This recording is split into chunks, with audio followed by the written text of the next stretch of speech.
आज महत्वपूर्ण टॉपिक है, उस पर हम चर्चा करने वाले हैं और कैलकुलेट करके देखेंगे कि हमें कहाँ ज़्यादा बेनिफिट होने वाला है।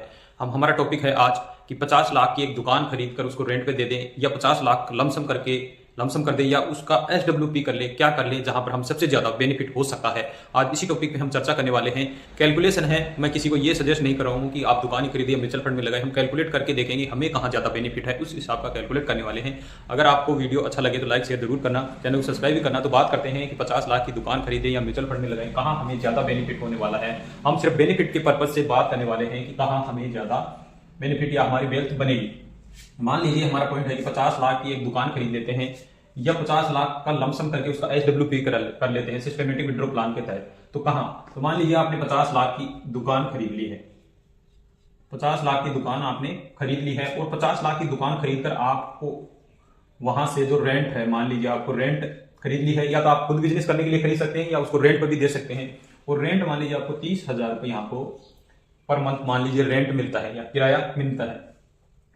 तो लगभग हम बात करते हैं, अगर आप इस किराए का 10% बढ़ाते हैं हर सालाना, अगर हर साल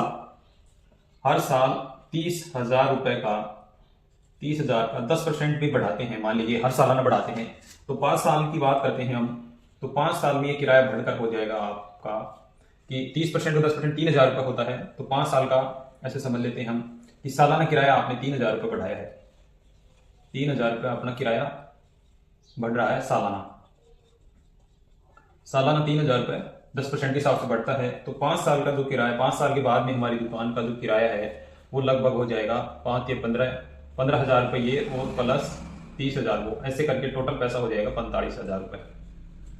यानी 5 साल के बाद में हमारी दुकान का किराया 45,000 रुपये हो जाएगा। अगर यही पैसा हम मान लीजिए म्यूचुअल फंड में लगाते तो क्या होने वाला था। म्यूचुअल फंड की बात कर लेते हैं। म्यूचुअल फंड में लगाते आप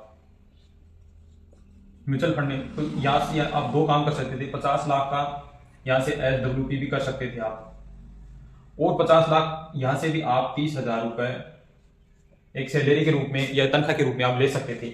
या 5 साल के लिए आप इस पैसे को इन्वेस्टमेंट भी कर सकते थे। 5 साल के लिए अगर आप 5 साल के लिए इन्वेस्टमेंट करते तो, और 15% का हम रिटर्न मानते हैं यहाँ पर, तो ये पैसा आपका 1 करोड़ रुपए हो जाता 5 साल के बाद में। ये 50 लोग 1 करोड़ हो जाता, और 1 करोड़ की फिर आप SWP करते मान लीजिए, तो यहाँ पर 60,000 रुपए आपको हर महीना एक सैलरी मान लीजिए या पैसिव इनकम मान लीजिए या पेंशन मान लीजिए, कुछ मान लीजिए 60,000 रुपये यहाँ से हम 1 करोड़ का 60,000 रुपये यहाँ से ले सकते हैं। और मिनिमम हम यहाँ पर मात्र 10% का ही रिटर्न मानते हैं।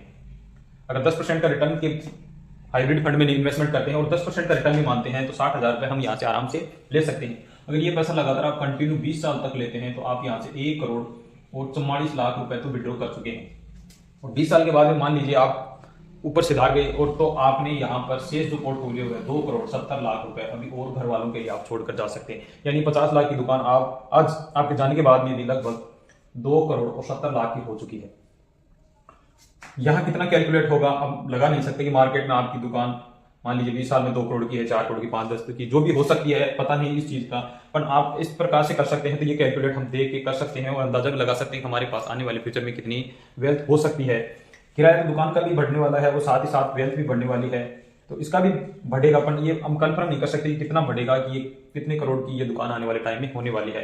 तो ये कैलकुलेट था कि आप इसको ये मत समझना कि आप दुकान के बारे में कोई गलत बोल रहे हैं या ऐसे बोल रहे हैं। सिर्फ कैलकुलेट करके देखा है कि हमें कहाँ ज्यादा बेनिफिट हो सकता है। यहाँ पर औसत एवरेज 15% का रिटर्न आ जाता है। अगर SWP करते हो, और अगर SWP हाइब्रिड फंड में न करके आप मार्जिन लार्ज कैप या मिड कैप में भी करते हैं, तो वहां से ज्यादा रिटर्न आपको देखने को मिल सकता है। तो ये पैसा और भी बढ़ सकता है, ऐसा नहीं है कि इतना ही बढ़ेगा, परंतु हमने मिनिमम रिटर्न वाला माना है, जहां डेट और इक्विटी का मिश्रण होता है। लगभग वहां 10% का रिटर्न हमें आराम से मिल जाता है। इससे 12-13 का रिटर्न मिल रहा है, फिर भी हमने 10% का यहाँ पर माना है। अगर आप भी ऐसे कैलकुलेट करके देखोगे तो आने वाले टाइम में आपको कहाँ ज्यादा बेनिफिट है आप खुद अंदाजा लगा सकते हो। तो दी गई जानकारी आपको कैसे लगी, वीडियो लाइक और शेयर, चैनल को सब्सक्राइब कर लीजिएगा। और ऐसे ही कैलकुलेशन और महत्वपूर्ण वीडियो जो आपके लिए और आपके फ्यूचर के लिए और बेनिफिट हो सकते हैं, ऐसे वीडियो बहुत सारे चैनल पे हैं, आप वहां जाकर और देख सकते हैं। अगर वीडियो दी गई जानकारी आपको अच्छी लगी हो तो चैनल को सब्सक्राइब कीजिए। इसी के साथ जय हिंद, जय भारत दोस्तों।